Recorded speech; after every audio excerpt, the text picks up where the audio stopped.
నిన్న మొన్నటి వరకు సైలెంట్గా ఉన్న ఆమె ఒక్కసారిగా ఎందుకు వైలెంట్ అయ్యారు? జనంలోకి వెళ్లేందుకు ప్రయత్నిస్తున్నారా? ఇన్నాళ్ళు బీసీ నినాదంతో హల్చల్ చేసిన ఆమె ఇప్పుడు మహిళలను ఆకట్టుకునేందుకు ప్రయత్నిస్తున్నారా? ఈ మధ్య వివిధ జిల్లాలను పర్యటిస్తూ పొలిటికల్ యాక్టివేట్గా చేస్తూ పార్టీ కేడర్లో జోష్ నింపుతున్నారా అంటే అవుననే సమాధానాలే వినిపిస్తున్నాయి. ఇంతకు ఎవరు ఆ నాయకురాలు? Let us watch the story.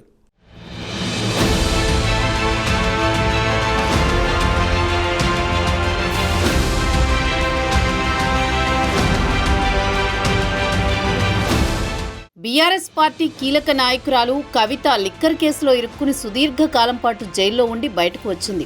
ఆ తర్వాత కొన్నాళ్ల పాటు సైలెంట్గా ఉన్న కవిత మళ్లీ యాక్టివ్ అయ్యేందుకు ప్రయత్నాలు మొదలుపెట్టింది. మొన్నటి వరకు బీసీ వర్గాలకు దగ్గరయ్యేందుకు స్కెచ్ వేసింది. సర్కారు కులగణన చేస్తే తప్పులున్నాయంటూ హడావుడి చేసింది. తాజాగా మహిళా వర్గాలకు దగ్గరయ్యేందుకు ప్లాన్ చేస్తోంది. పోస్ట్ కార్డు ఉద్యమం పేరిట వార్నింగులు కూడా ఇస్తోంది. మహిళలకు కాంగ్రెస్ గవర్నమెంట్ ఇచ్చిన హామీలను అమలు చేయకపోతే పోస్ట్ కార్డు ఉద్యమం చేపడతామంటూ హెచ్చరించిన కవిత మహిళా వర్గానికి దగ్గరయ్యేందుకు ప్రయత్నాలు చేస్తున్నట్లు స్పష్టంగా కనిపిస్తోంది.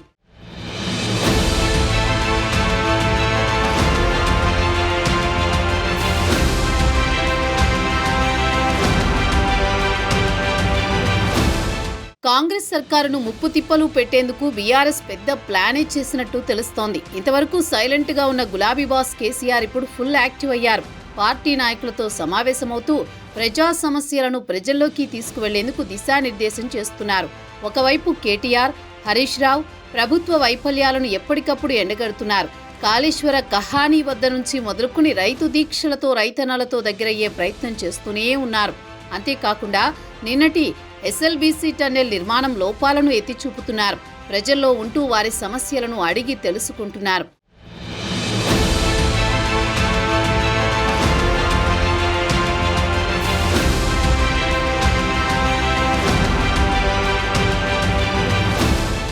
మరోవైపు నిన్న మొన్నటి వరకు సైలెంట్గా ఉన్న బీఆర్ఎస్ ఎమ్మెల్సీ కవిత ఇప్పుడు యాక్టివ్ అయ్యారు.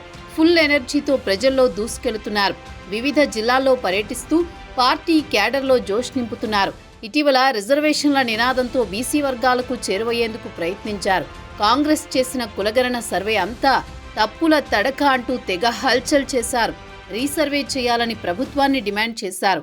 ఇప్పుడు మహిళలకు దగ్గరయ్యేందుకు విశ్వ ప్రయత్నాలు చేస్తున్నారు. ఈ క్రమంలోనే ఆమె మరో కొత్త రాగం ఎత్తారు. అదే పోస్ట్ కార్డు ఉద్యమం.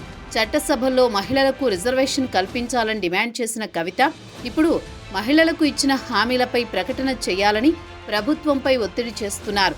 లేదంటే ఉద్యమిస్తానని హెచ్చరించడం చర్చనీయాంశంగా మారింది.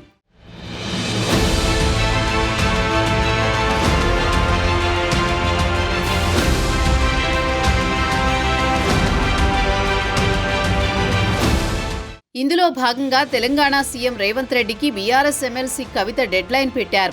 మార్చి 8న మహిళా దినోత్సవం వరకే రేవంత్ రెడ్డికి డెడ్లైన్ అని, అప్పటి వరకు మహిళలకు ఇచ్చిన హామీలపై ప్రకటన చేయకపోతే ఉద్యమాన్ని మొదలు పెట్టనున్నట్టు హెచ్చరించారు. మహిళల విషయంలో సీఎం రేవంత్ రెడ్డి మానవీయంగా ఆలోచించడం లేదని కవిత ఆగ్రహం వ్యక్తం చేశారు. ఆడబిడ్డల పట్ల కాంగ్రెస్ ప్రభుత్వానికి నిర్లక్ష్యం తగదని హెచ్చరించారు. సోనియా గాంధీ, ప్రియాంక గాంధీ మాట్లాడకముందే మహిళా బిల్లు కోసం తెలంగాణ జాగృతి ఢిల్లీలో ధర్నా చేసిందని కవిత గుర్తు చేశారు. అంతేకాకుండా ఎన్నికల్లో మహిళలకు కాంగ్రెస్ పార్టీ ఇచ్చిన హామీల సాధనకే ఎమ్మెల్సీ కవిత పోస్ట్ కార్డు ఉద్యమాన్ని మొదలుపెట్టారు. తెలంగాణ జాగృతి ఆధ్వర్యంలో మహిళా కార్యకర్తల నుంచి 10,000 పోస్టుల కార్డులు సేకరించారు. మహిళల నుంచి సేకరించిన పోస్టు కార్డులను సీఎం రేవంత్ రెడ్డికి పంపించారు. ఈ సందర్భంగా మాట్లాడిన కవిత హామీల అమలుపై మహిళా దినోత్సవంలోపు సీఎం రేవంత్ రెడ్డి స్పష్టమైన ప్రకటన చేయకపోతే 10,000 మంది మహిళలు 10,000 గ్రామాల్లోకి వెళతారని, లక్షలాది పోస్టు కార్డులు తయారు చేసి డైరెక్ట్గా సోనియా గాంధీకే పంపిస్తామని కవిత వార్నింగ్ ప్రస్తుతం హాట్ టాపిక్గా మారింది.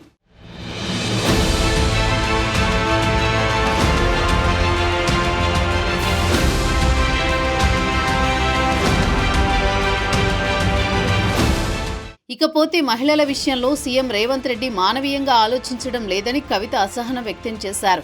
మహిళా బిల్లు రావడంలో కాంగ్రెస్ పార్టీ పాత్ర లేదని మండిపడ్డారు. మహిళా రిజర్వేషన్ చట్టం అమలు కోసం కేంద్ర ప్రభుత్వంపై కాంగ్రెస్ పార్టీ ఎందుకు ఒత్తిడి చేయడం లేదని నిలదీశారు. మరోవైపు వరంగల్ ఎయిర్పోర్టుకు రాణి రుద్రమదేవి పేరు పెట్టాలని కవిత డిమాండ్ చేశారు. ఇదిలా ఉంటే ఇంతకాలం మౌనంగా ఉన్న కవిత ఒక్కసారిగా యాక్టివ్ కావడంతో తెలంగాణ పాలిటిక్స్ హీటెక్కాయి. ఆమె మళ్లీ రీలోడ్ అయ్యారంటూ పార్టీ క్యాడర్ అభిప్రాయపడుతోంది. ఒకవైపు రేవంత్ సైన్యం, మరోవైపు కేసీఆర్ దళంతో స్టేట్ పాలిటిక్స్ హాట్గా సాగుతున్నాయి. మరి కారు స్పీడుకు హస్తం బ్రేకులు వేస్తుందా లేదా అనేది వేచి చూడాల్సిందే.